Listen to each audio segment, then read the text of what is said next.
Felipe Piovesan é a maior aposta de todos os 14 contratados até agora. Ele é o único que firmou vínculo de 2 anos. Atleta de uma qualidade muito grande, já participou aí de algumas competições, já passou por alguns clubes, então é uma aposta, mas é uma aposta já que é comprovada. Eu fico feliz de estar apostando em mim, eu quero corresponder agora.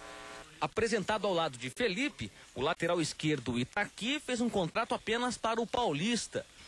A permanência para a Série B vai depender de boas atuações no estadual.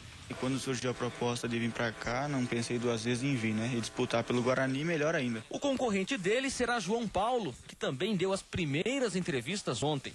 Emprestado do Juventus, ele retorna ao Brinco de Ouro, onde jogou pelas categorias de base. Para mim é uma honra poder estar voltando e como profissional, né? E de repente até poder marcar uma história no clube. Mas de todos, quem mais vai ter que correr nos treinos é o atacante Cleverson, que chega para disputar uma vaga no setor que tem Fernando Gaúcho, Amoroso, Dairo e Henrique. Missão difícil? Acho que não. Eu acho que tem totais condições de fazer um bom trabalho aqui e provar para mim e para todos que tem condição de ser titular também. O zagueiro Maurício também chega para uma posição que tem 5 concorrentes.